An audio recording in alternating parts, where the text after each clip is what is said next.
You are watching Access LaPorte County, Channel 97. Coming up next is the March 21st, 2024 meeting of the Michigan City Housing Authority Commission. You can find more information for this meeting by visiting www.accesslaportecounty.org. It's after 3 o'clock, so let's call the meeting to order for the regular Housing Authority Board of Commissioners meeting. Can we please stand for the pledge? Commissioner Benning, would you lead us? Pledge allegiance to the flag of the United States of America and to the republic for which it stands, one nation, under God, indivisible, with liberty and justice for all.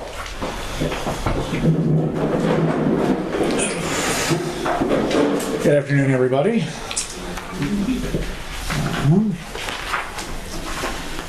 Glad people are here.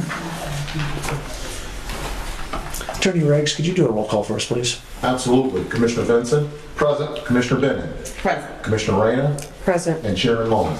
Present. With 4 members present, we do have a quorum to do business.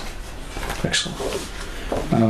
Next is approval of the minutes. Have you guys had a chance to read through them? See if there's any corrections, additions, deletions, anything? Just found one typo on February minutes. There is a V when it should have been a then. So just a typographical error. Okay. So we can approve them with that amendment or that correction? Yes. Is there a motion? Motion. Second. Roll call. Commissioner Vincent? Aye. Commissioner Benning? Aye. Commissioner Reyna? Aye. And Chairman Mullen. Aye. With 4 ayes and 0 noes, the motion's carried. All right. That brings us to public comment. Hopefully any members of the public, if you want to speak, you signed in. The only rule is you can't attack members of the staff, but you can let us know, what's going on when you're concerned with the board. Please come to the podium, and you've got a 3-minute time limit.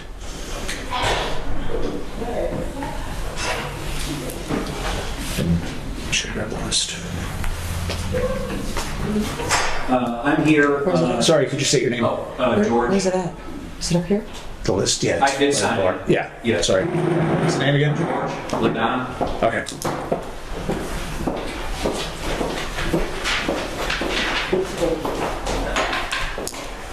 I'm here to advocate for a tenant of mine that is a Section 8 voucher receiving individual. I'm hoping that everything will work itself out, and this is in regard to a move that we have going on.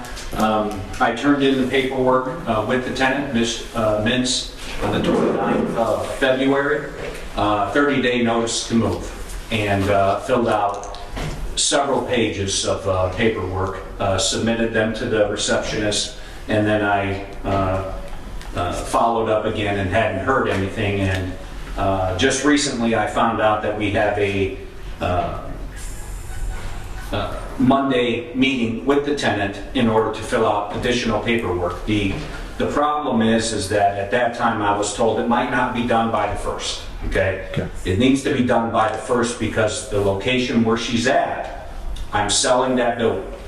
And when it's sold on the 1st of April, that deposit goes to the new landlord and I won't have possession of it, okay? Okay. And so time is of the essence. I've turned in the paperwork in a timely manner. The inspection needs to happen next week so that this individual, Ms. Mintz, can then move to my new location for her. Otherwise, she's not going to be able to do it.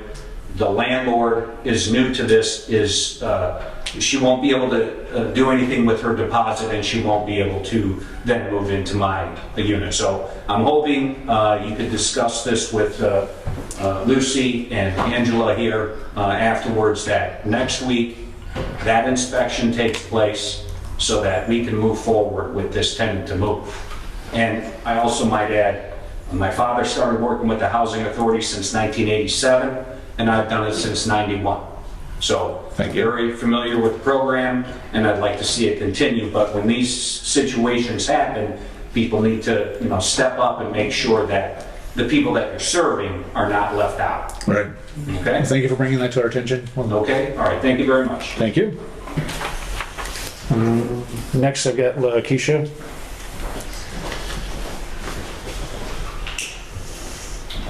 Hello, how are you all doing? My name is Lakeisha Hawaii. I had to speak to you all about paperwork being lost previously. In a result of that, I got a notification that my Section 8 would have ended December 31st, based off of me being, I guess, self-sufficient as of July. But in the process of that paperwork being lost, when I was letting them know that I had not worked from July to September, I was letting them know that I would think that the rehab or whatever it is, the self-sufficiency, that shouldn't have ended in December. I was thinking since I started working again in September, it would be 6 months post September. But anyway, I asked them to redo it, but they just sent the same thing saying December again. So now I'm currently off of Section 8. I'm currently not working, and I was told that I would have to reapply. But my issue is, like I said, if my paperwork would have been processed when I first turned it in, because I turned it in a total of 3 times, and then I ended up having to email it to Miss Lucy.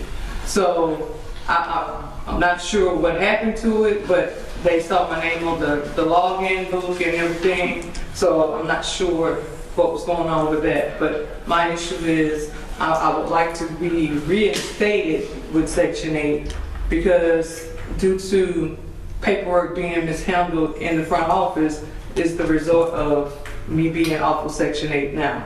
And I would like to speak to someone as far as what I would need to do that. Okay, thank you. Yeah, we can look into that. Unfortunately, I can't speak to our exact policy as far as those go because that's handled by our staff. Right. So we'll look into it for you and see if we can find a solution because, yeah, it shouldn't get kicked off just because somebody else loses your paperwork. But we'll look into it. Thank you. Thank you. And Terrence?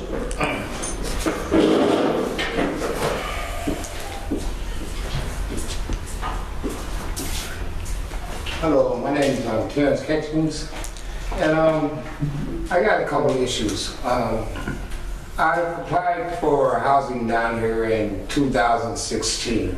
Okay, I was put on the wrong list. I was trying to get a house apartment down here. I'm currently homeless. I'm not homeless, but I'm homeless. I'm going from one spot to another. And I'm be 60 this year, so I'm having a little physical problems with my body, being older. And I'm on the list for, not for down here, but for you moving into a housing like on the streets, whatnot. And my issue is, I've been trying to get on the list, to be placed on the list down here, to get an apartment down here.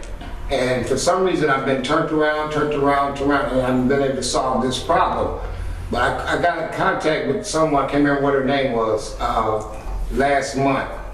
And she said that in order for me to be able to get a voucher down here, I would have to go to the Salvation Army and sign up for homeless.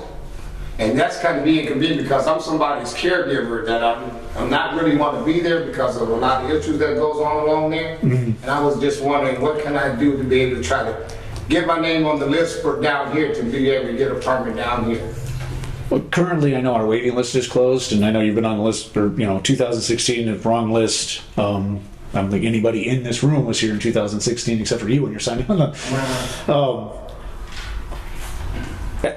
I know there's a process though where you can get emergency housing, and you do have to go to one of the referring agencies, so like the Salvation Army or one of the other shelters where they have to declare you homeless in an emergency situation. That's the only way we can jump you onto a list. Mm-hmm. So there's a process that has to be done. We can't. It wouldn't be fair to anybody else. We can't just put you on the list. And I understand your situation. It's not that I'm just ignoring it or anything. It's just there's a process. We have to follow that.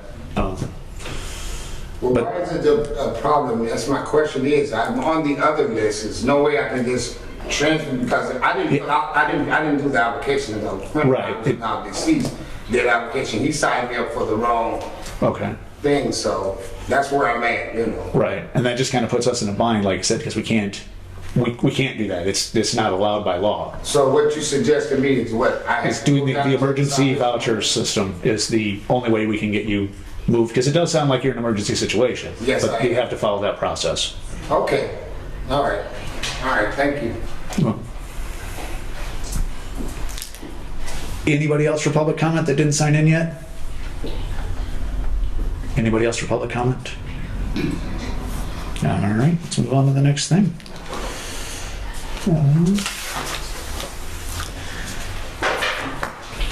That's my agenda. Communication, I know we had a request for some public information that's been referred to our attorney and that's being handled. Aside from that, is there any other communication we need to speak about? North communication. Okay. All right, so we're on to reports. First up is finance. In your package, you should have a list of all the checks that we have written since our last meeting to make sure we keep the lights on for us and everybody else and keep moving forward. I know you've probably only looked at them today, but if anything popped out and you got questions, now's the time to ask.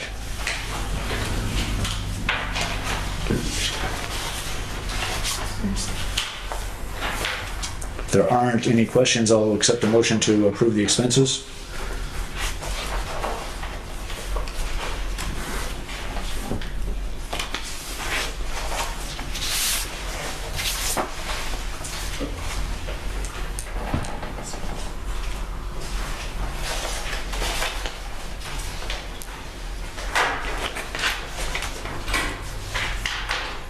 I have a question, Mr. Chair. 2 trim trees, do we have an address on that? It would be in the work order if we were trimming trees. Trim 2 trees of dead Yep. branches. $1,500 wow. Yep.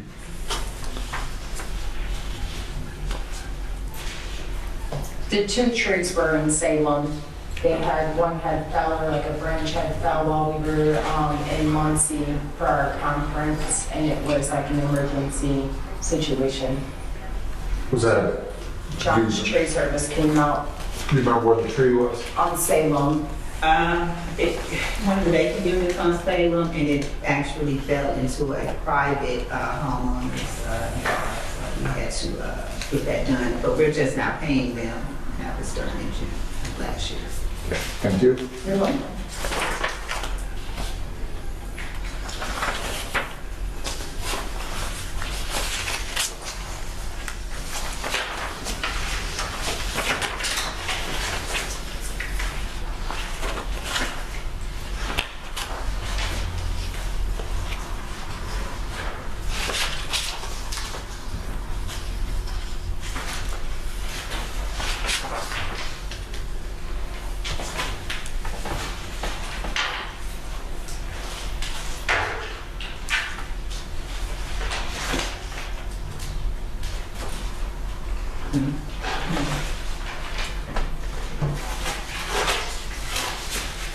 And I'm putting the document description, it only needs to be so many characters, and then it cuts off, so if you need to see any further documentation, I have it.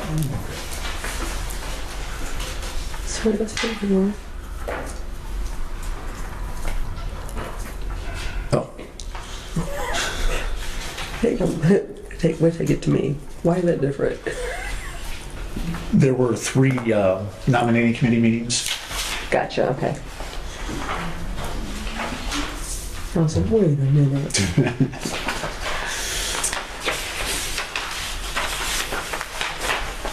Yeah, that was when we were interviewing the Gotcha, okay. respective EDs. So I have a question. Okay. So Ms. Fullwider said that there's only so many characters that's allowed Right, for the description. for the descriptions. But is there an itemization or invoice on these other, on each one of these? Yeah, everything has an invoice. There's an itemization and invoice for every check and every amount. This is what I was asked to give to the board.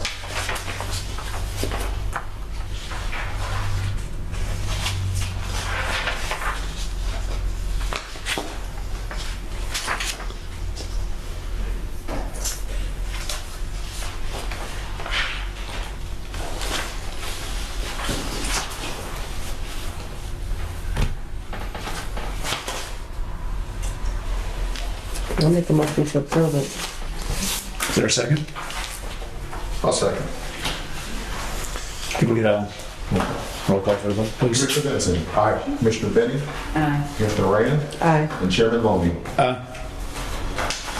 With 4 ayes and 0 nays, the motion carries. All right, that brings us to public housing. Ms. Garman, could you give us a report on our public housing? I know we've got good news. Good afternoon, board. Public housing has 150 occupied units as of 2/29/24. In Lakeland, we only have 12 vacancies left. We have moved in 5 people in Lakeland and 2 people in Boulevard Gardens. So that's a good thing. The vacancies is going down. I researched by 25, processed and transmitted 25 recertifications as of 2/29/24.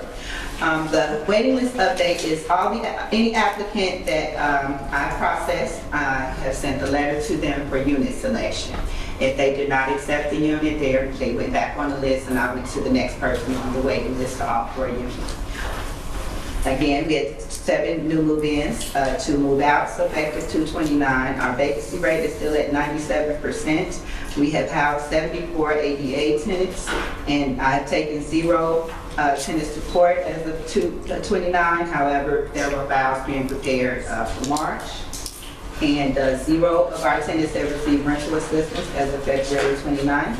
Myself and Clem, the maintenance supervisor, are preparing for our annual and preventative maintenance inspections. Those will be scheduled for May of 2024.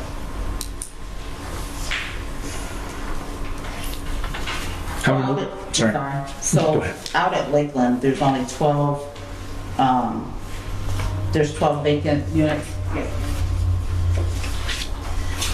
Do you know how many of those are in mod, or does that not count those ones? That's not counting the mods. I can respond in an email to the entire board, so to respond to that answer once I check, okay? Okay.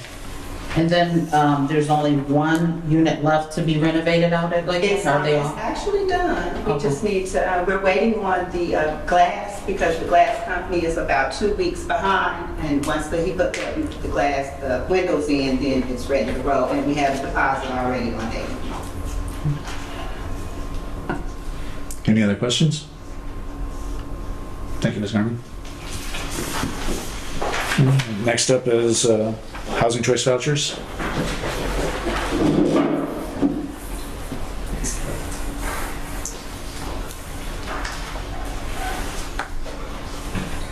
The amount really hasn't changed. Right now, we still have 248 people on the program that's already housed. We have 138 still searching. We're still doing in-person re-exams, so we can make sure that we get all the information on time. And now we're down to, we're only 1 month behind now, so they're 11 months behind. And this month in half payments, we paid $157,000, $157.64 to the landlords. And we still have 65 landlords. And hopefully when a new ED comes, we'll do a landlord briefing, but they'll know exactly what we're expecting instead of guessing what we expect. Okay. And that's all for me. Any questions? Angela? I Hold have a on. question. Are all the leases up to date? The tennis leases? Well, some of them we're still asking for them, because the landlord said they don't do them, but they have to give them something. When they come for their recertifications, they have to bring a lease with them. A new one, didn't know them something.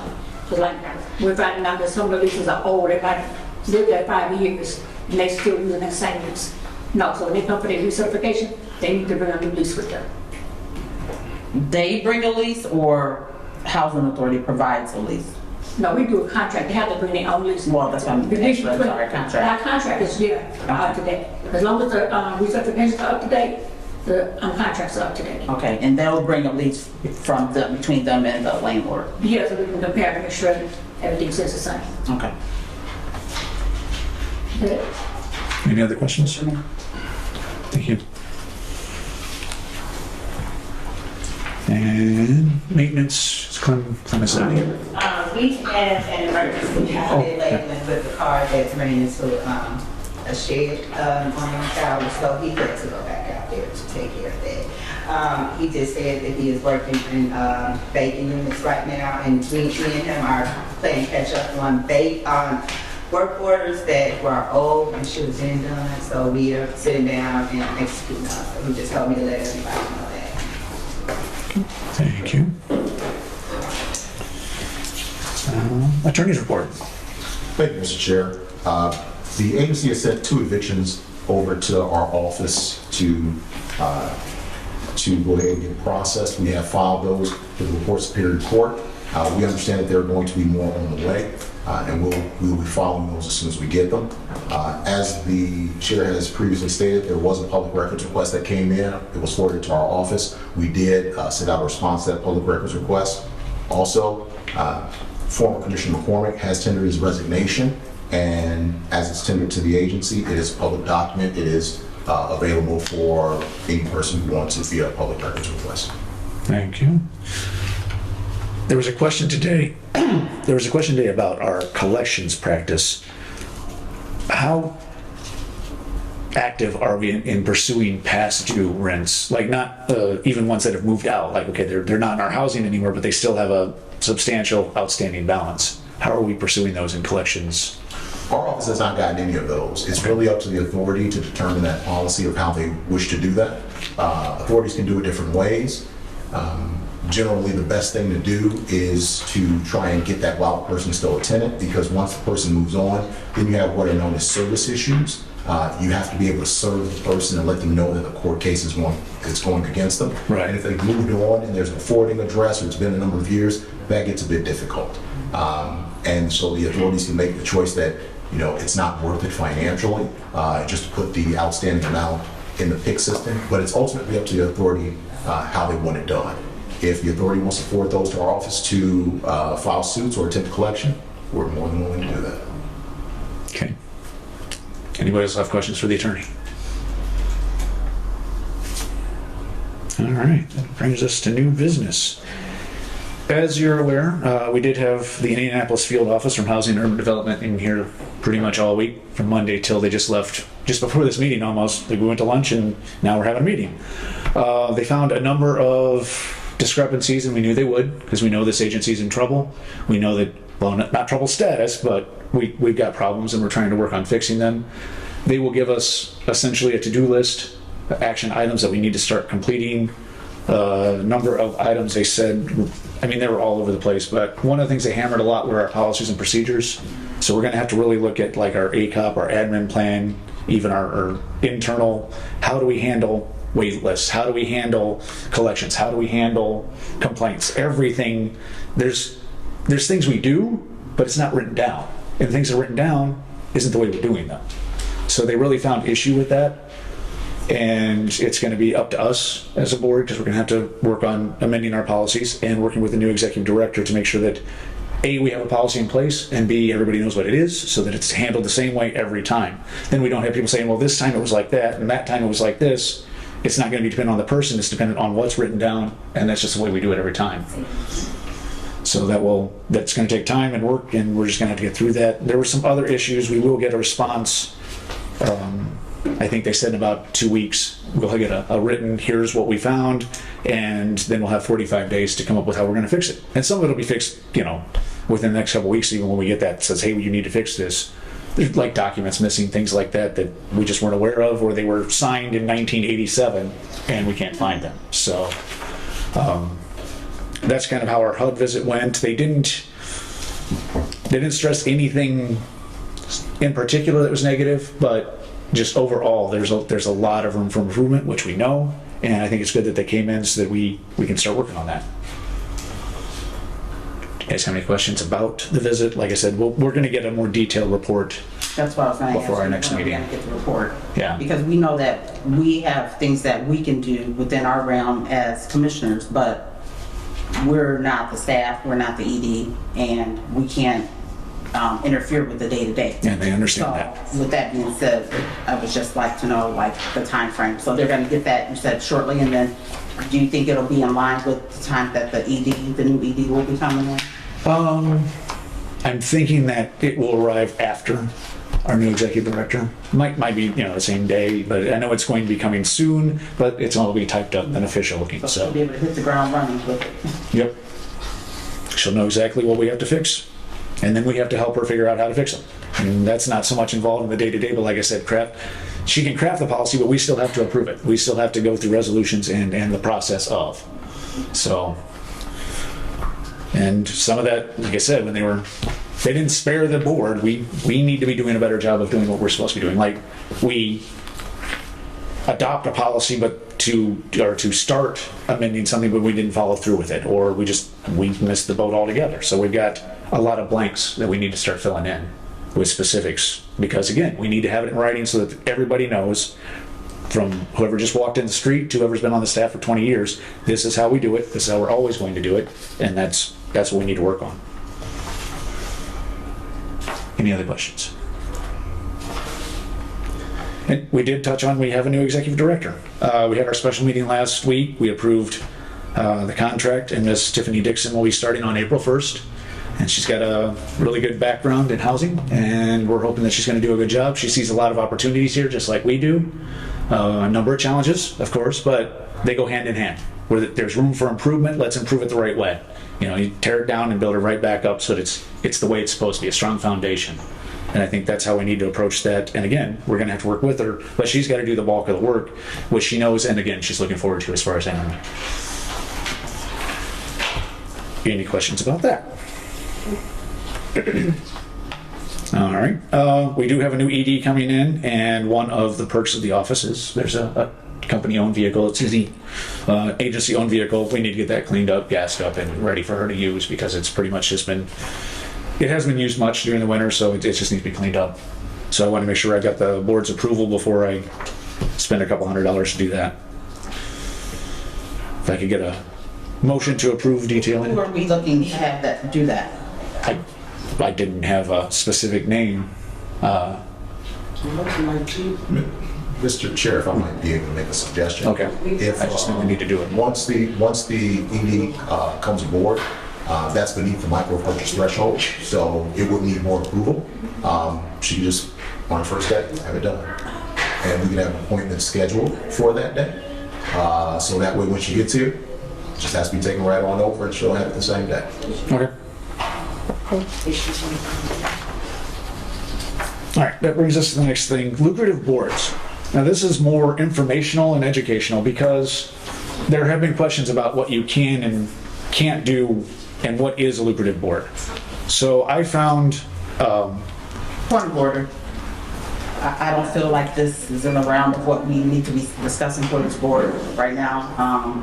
I don't feel it's anything that's pertinent for us. If a situation arises where we find ourselves in a situation that we need to deal with it accordingly, I don't think it's anything we need to spend time on talking about at our meeting. I believe it won't take any time or that much time, and it's for everybody's information, just so that there are no future mistakes or confusion. Still, again, point of order, a lot of this is going back to some things that we know personally by being on this board. I think it stems from those things, and I don't think that we need to spend any time going into this. Your comment is noted. That's going to, that the public is aware or not aware of. It's not like we're not trying to, that we're not being transparent about anything, but it's nothing that I feel that we need to address. We have some things that came up that the attorney has dealt with, and so we need to keep moving forward. Your comment is noted.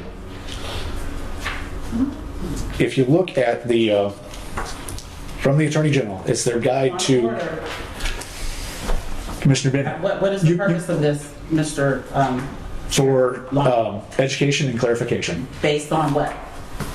Based on events that have taken place within our own board. So I don't want them happening again. It's best if we're all aware of what the guidebook says and how we can handle it, so we don't have any confusion. Agreed.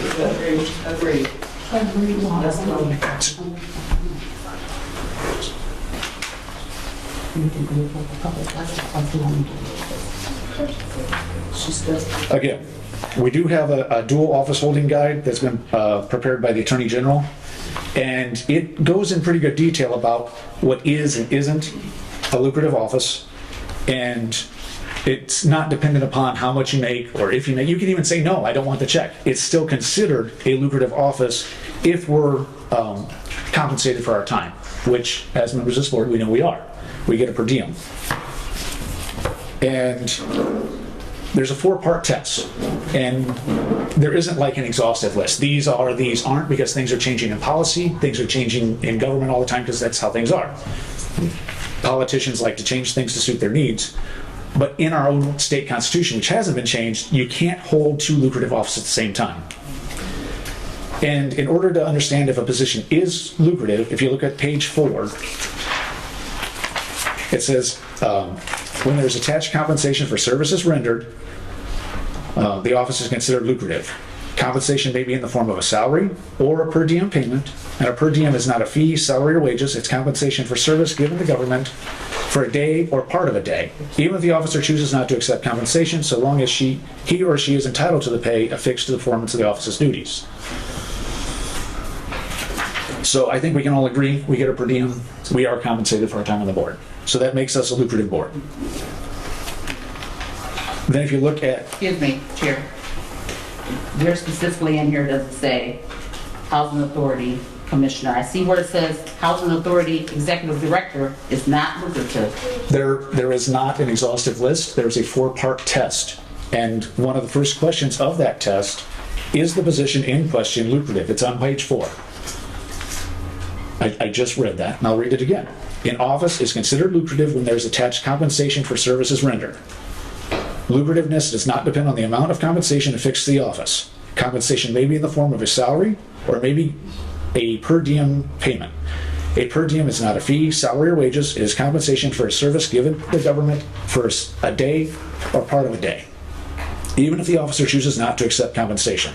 If you're entitled to it, it's considered a lucrative office. And that's, again, coming straight from the Attorney General's guidebook on what is and isn't. There is not an exhaustive list because things change all the time. There'd be a court case right now that would change that list tomorrow.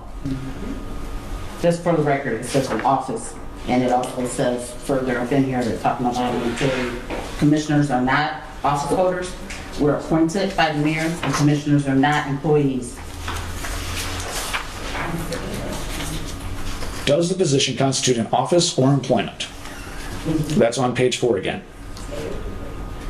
An employee is one who is in the service of another under any contract of hire, express or implied, oral or written, where the employer has the power to right to control and direct the employee in the material details of how the work is performed. An office is a position for which the duties include the performance of some sovereign power for the public's benefit, such as the Department of Housing and Urban Development gives us the power to run this agency. So the agency works for the public benefit, and we are operating to conduct housing and urban development's business because they can't be everywhere all at once.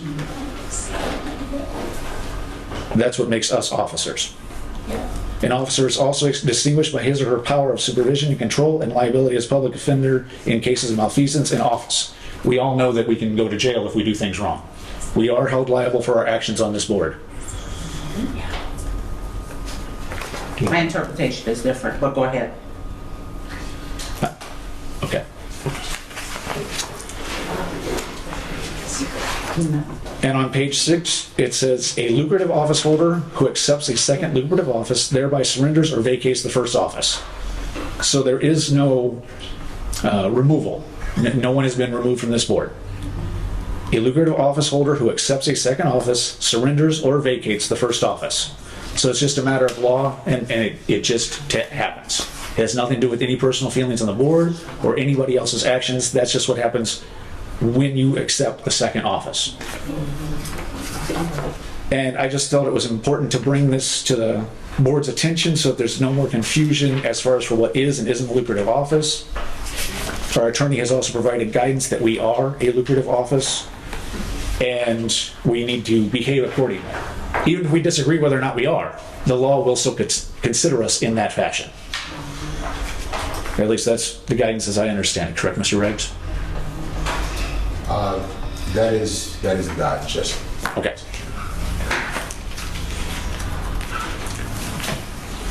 Did we have any other questions on that? No? All right, we go to old business. We've been asking questions about the waiting list lottery system because there's we understand it exists, but we don't necessarily understand how it works. And I don't remember if you were the attorney that we asked for more information or if it was Mr. Harris, but we were going to get more examples on how other.